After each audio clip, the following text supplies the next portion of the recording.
Yadhunath Prabhu is making a quick change and then coming back out to do a dramatic monologue about devotee care and potential problems we could face if we're not careful.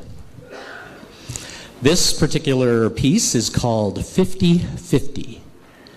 So, we'll just go once through the Maha Mantra. Hare Krishna. Hare Krishna.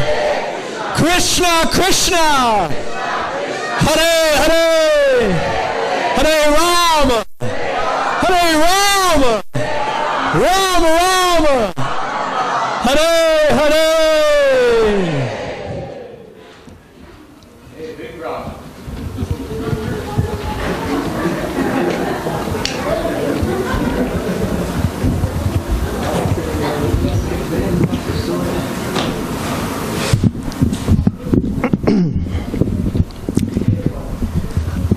I don't have a name. You probably don't recognize me. I'm unassuming, it's true. I'm wearing your uniform, so I appear familiar, but maybe you can't quite place me. I'm silent as a sunset, but be careful, because after I pass, you might be left in the dark. I started wearing this uniform a while ago. I wore it indoors, in colorful rooms where the smoky scent of hope filled my nostrils. I wore it outdoors, where street symphonies defeated commuter choirs. But it doesn't seem to fit me right anymore. When I first went to the temple, it was great. The devotees were breaking their backs doing service, and it was very inspiring. They took an interest in me and encouraged me. You know, for the first time in my life, I felt a sense of purpose and belonging. I thought, what a rare and wonderful gift it is to be part of the Hare Krishna movement. Krishna says, out of many thousands of people, only one endeavors for perfection. Out of many thousands. And look at me, I'm endeavoring. Pretty humble, huh? Well, the devotees told me that in order to take the spiritual life, you have to be humble and sincere. Well, I was washing pots after the Sunday feast for about 2 months at that point. I was doing great. I thought everybody's probably really impressed by how fast I'm becoming a pure devotee. I started to feel like I was really part of the temple, you know, and I went as often as I could. After a while, though, things changed. I mean, everybody was still nice, but I don't know. Maybe they all thought I was more advanced than I was. I think that everybody assumed I was automatically shifting into the next gear, but nobody realized that I was driving a stick and my clutch was stuck in first. If anybody else was struggling, they didn't talk about it. Sometimes I'd look around the room, you know, trying to find a face that looked the way I was feeling, but I never did. And when that most subtle of all killers, familiarity, snuck in, the honeymoon was officially over. No one had as much time for me as they used to. I still had plenty of questions, but my questions, which were once their toys, became their nuisance.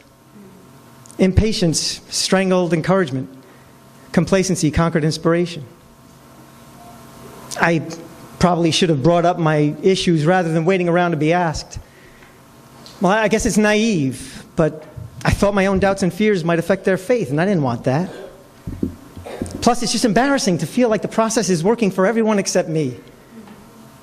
I thought I'm doing something wrong, I must be, but I didn't know what.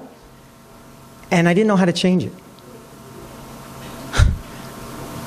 Remember when Srila Prabhupada said, "We've made enough devotees for now.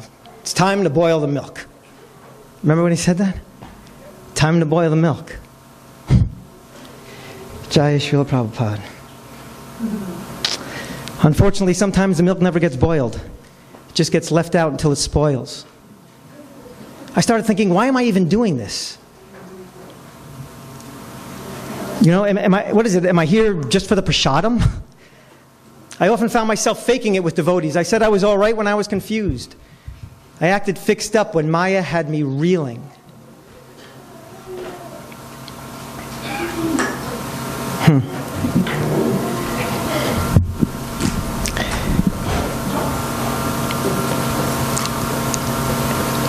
When the devotees returned from India, they told profound tales of their experiences there and expressed sincere feelings of separation upon leaving, trying to keep their thoughts fixed on the Dham.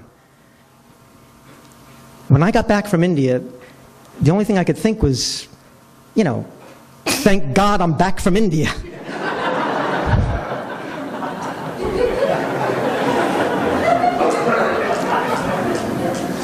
The culture shock was just too much for me. Of course, I couldn't really tell anybody that.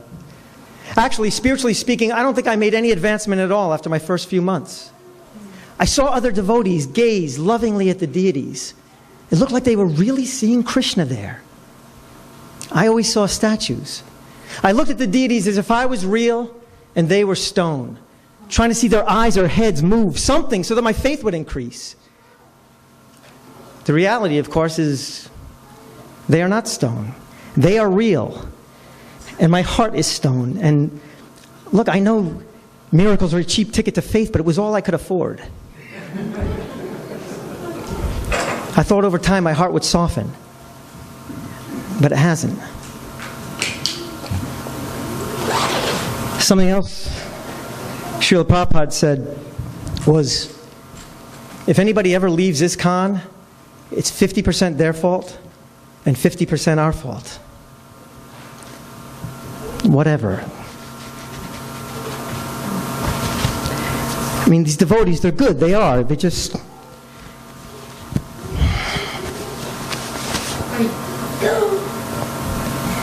Those first few months in the temple, man, you could breathe in the love like it was oxygen. It was in the service that they were doing. It was in the way they nurtured me. It was in the way they nurtured me. Hey, I'm sure I didn't take enough responsibility for my own spiritual life. I used to be angry about it. But it's really not their fault.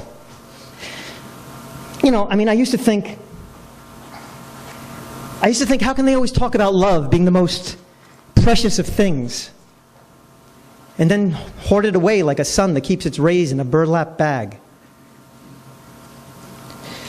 I began to feel like the love I felt in the beginning was just a worm. Once I got hooked and reeled in, it just got tossed into a bucket.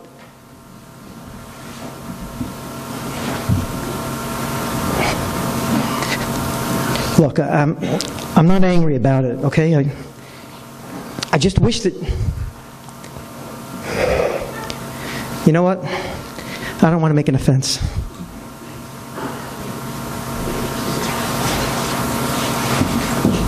In some ways, I was better off before I became a devotee.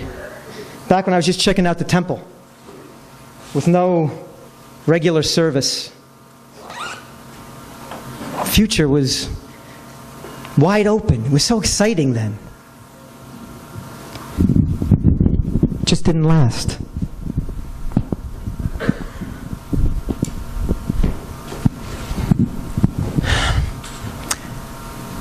What can I tell you? I'm a promise that was made, but it was written on sand, and now the tide is washing it away. They didn't mind that I was taking up space. In fact, they liked that I was there. But it wasn't me they were interested in. They just wanted the space taken up. And it's understandable. There's a lot of people out there to reach. The only problem is, I'm not a table or a chair. I'm a person. They're always talking about how God is a person. Well, guess what? I'm a person too. Oh, and actually, I do have a name. But I don't think they really wanted to know what it is.